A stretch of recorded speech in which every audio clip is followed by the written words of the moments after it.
Hello everyone, कैसे हो आप सभी लोग। इस वीडियो में हम बात करेंगे कूलम्ब्स लॉ के बारे में और कूलम्ब्स लॉ से रिलेटेड जितने भी नीट और जेई की लेवल के क्वेश्चन हैं उन सभी को मैं सॉल्व करूंगा, सॉल्व करवा के दूंगा आप सभी को। ओके, तो स्टार्ट करते हैं पहले क्वेश्चन से। पहला क्वेश्चन जानबूझ के मैंने बहुत आसान लिया है ताकि आपका कॉन्फिडेंस बने। ये टॉपिक से रिलेटेड जो क्वेश्चन होते हैं जनरली बच्चों से बनते नहीं, तो मैं आपका धीमे धीमे कॉन्फिडेंस बढ़ाऊंगा। चलो, सबसे पहले तो आपको फॉर्मूला पता होना चाहिए कूलम्ब्स लॉ का। क्या होता है? कूलम्ब्स लॉ हमें देता है force between two charges, that is 1/4 pi epsilon naught multiplied by Q1 multiplied by Q2 divided by distance का स्क्वायर। ये दिया गया आपको फोर्स बाय कूलम्ब्स लॉ। अब इसमें वैल्यूज पुट करते हैं और हमेशा याद रखना 1/4 पाई एप्सिलॉन नॉट, इसकी वैल्यू होती है 9 10⁹9। ओके, याद रहेगा। अब चलो क्वेश्चन को सॉल्व करते हैं हम। अब find the force between two small charge sphere having, चलो चार्जेस दिए गए हैं आपको। Q1 दिया गया है दैट इज 10⁻⁻7 कूलम। Q2 दिया गया है that is 2 × 10⁻⁷ coulomb. Place 20 centimetre अपार, यानी कि डिस्टेंस दिया गया है 20 सेंटीमीटर। सबसे पहले इसको कन्वर्ट करो, 20 10⁻⁻2 मीटर। चलो डिस्टेंस को हमने कन्वर्ट कर दिया। अपार्ट इन एयर इज, अब बस हमें वैल्यूज पुट करनी है बच्चों, इससे आसान क्वेश्चन तो कुछ हो ही नहीं सकता। ठीक है, तो चलो पुट करो फिर values. F = 1/4 pi epsilon not. Q1 कितना दिया है बच्चों? 10⁻⁻7। Q2 कितना दिया है? 2 10⁻⁻7 डिवाइड बाय डिस्टेंस का स्क्वायर मतलब 20 10⁻⁻2 इसका होल स्क्वायर। ठीक है, अब वैल्यूज डालो। 9 10⁻9 मल्टीप्लाइड बाय 2 × 10⁻14 डिवाइड बाय 20 का स्क्वायर कितना आएगा? 400 और 10⁻2 का 10⁻4। ओके, इसको सॉल्व करना है बच्चों खाली। यह हो जाएगा 100, तो ये 9 के फॉर्म में आएगा। चलो पावर का एडजस्ट करते हैं। 100 10⁻2 यानी कि नीचे आएगा 10⁻2। सही है? हाँ सही है।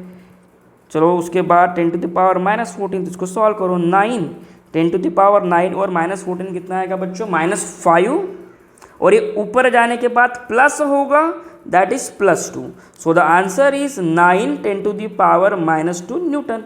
क्या सॉरी -3 न्यूटन। क्या ये ऑप्शन दिया गया है 9 के फॉर्म में? नहीं, कुछ तो भी गड़बड़ हो चुका है। क्या गड़बड़ हो चुका है? देखो। अच्छा, यहाँ पे मैंने गलती कर दी है बच्चों। यहाँ पे 2 होना चाहिए, सॉरी 200 होना चाहिए। मैंने यहाँ पे 100 ले लिया, यहाँ पे 200 होना चाहिए। जब मैं 2 से 400 को डिवाइड करूँगा तो 200 आएगा। तो चलो यहाँ पे डिवाइडेड बाई 2 यानी कि 4.5 10⁻³ न्यूटन, यह आंसर होना चाहिए। 4.5 10⁻- क्या है? -3 है, -3। ओके, तो आंसर बी। ठीक है, चलो नेक्स्ट क्वेश्चन की तरफ चलते हैं स्टूडेंट्स। क्या कहता है नेक्स्ट क्वेश्चन? देखो, बड़ा ही सिंपल सा क्वेश्चन है।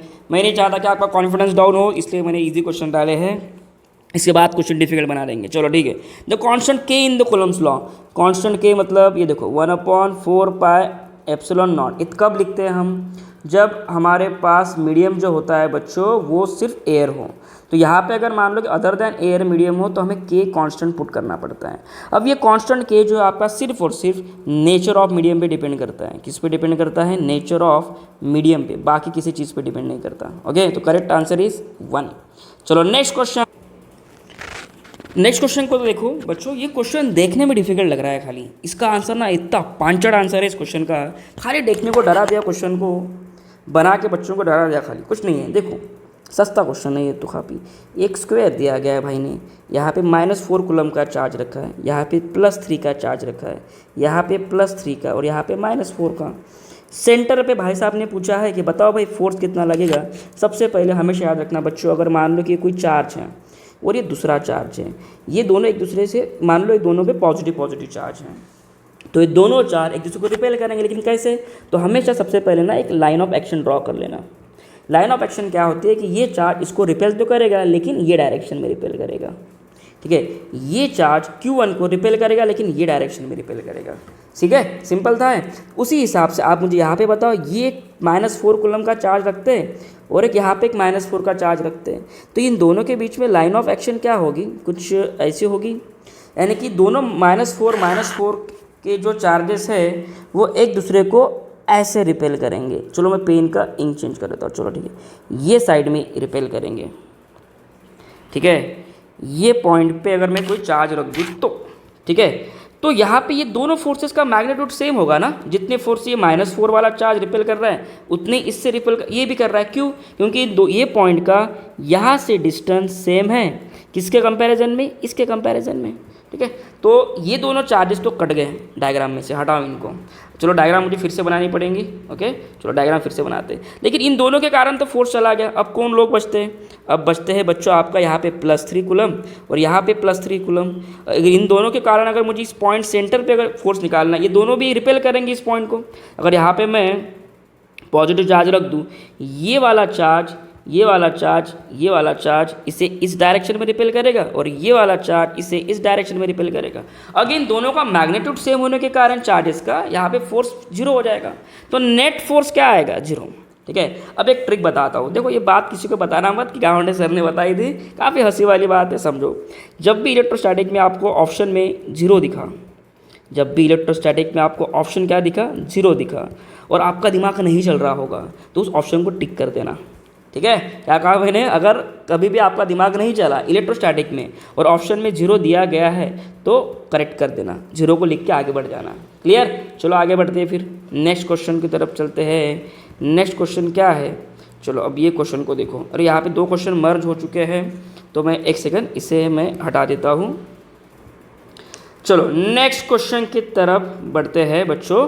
क्या कहना है नेक्स्ट क्वेश्चन का? 2 point charges Q1 is 3 microcoulomb and Q2 is 4 microcoulomb, okay. चलो ठीक है। Repel with each other with a force of 10 Newton, okay. तो इन दोनों के बीच में का जो रिपल्शन का फोर्स है वो कितना दिया गया है? F1 10 न्यूटन, ठीक है। उसके बाद if each is given an additional charge of -6 coulomb. चलो ये केस 1 हो गया आपकी, मैं इसको लिखता हूँ लगे तो, this is force 1 that is 10 Newton. तो ये हो गया आपका केस 1 इनिशियल। उसके बाद भाई साहब ने क्या किया? भाई साहब ने चार्जेस में एडिशनल -6 कूलम चार्ज ऐड कर दिया। कितना?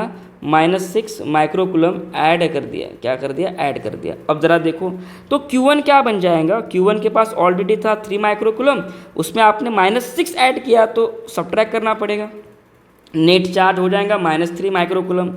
Q2 को देखो, Q2 क्या है आपका? 4 माइक्रोकूलम, इसमें -6 ऐड कर दिया तो ये होगा -2 माइक्रोकूलम। क्लियर? तो अब हम आपके जो नए चार्जेस है कुछ ये बन गए। क्या डिस्टेंस में कुछ फ़र्क गिरा है? नहीं। द न्यू फोर्सेस अगेन वही है, F2 फाइंड करना है। तो F2 is directly proportional to Q1 Q2 new dash dash लिख लेता हूँ मैं। चलो Q1 dash Q2 dash, okay. तो चलो इसको अगर मैं प्रोपोर्शनैलिटी मुझे पता है तो हम इजीली सॉल्व कर सकते हैं प्रोपोर्शनैलिटी से। F2/F1 equals to Q1 dash Q2 dash Q1 dash Q2 dash divided by Q1 Q2। अब Q1 Q2 डैश क्या है? देखो -3 -2 अपॉन इनिशियल में क्या था बच्चों? 3 और 4, 3 एंड 4। तो माइनस माइनस तो वैसे भी प्लस हो गए, ये कट गया, ये 1/2। सो 1/2 इंटू F1। F2 क्या हो जाएगा बच्चों? 1/2 into F1। So F2 equals to 1/2 into F1 is 10। So answer is 5 newton. तो आपका फोर्स कितना होगा? 5 न्यूटन होगा। तो आंसर इज C। चलो नेक्स्ट क्वेश्चन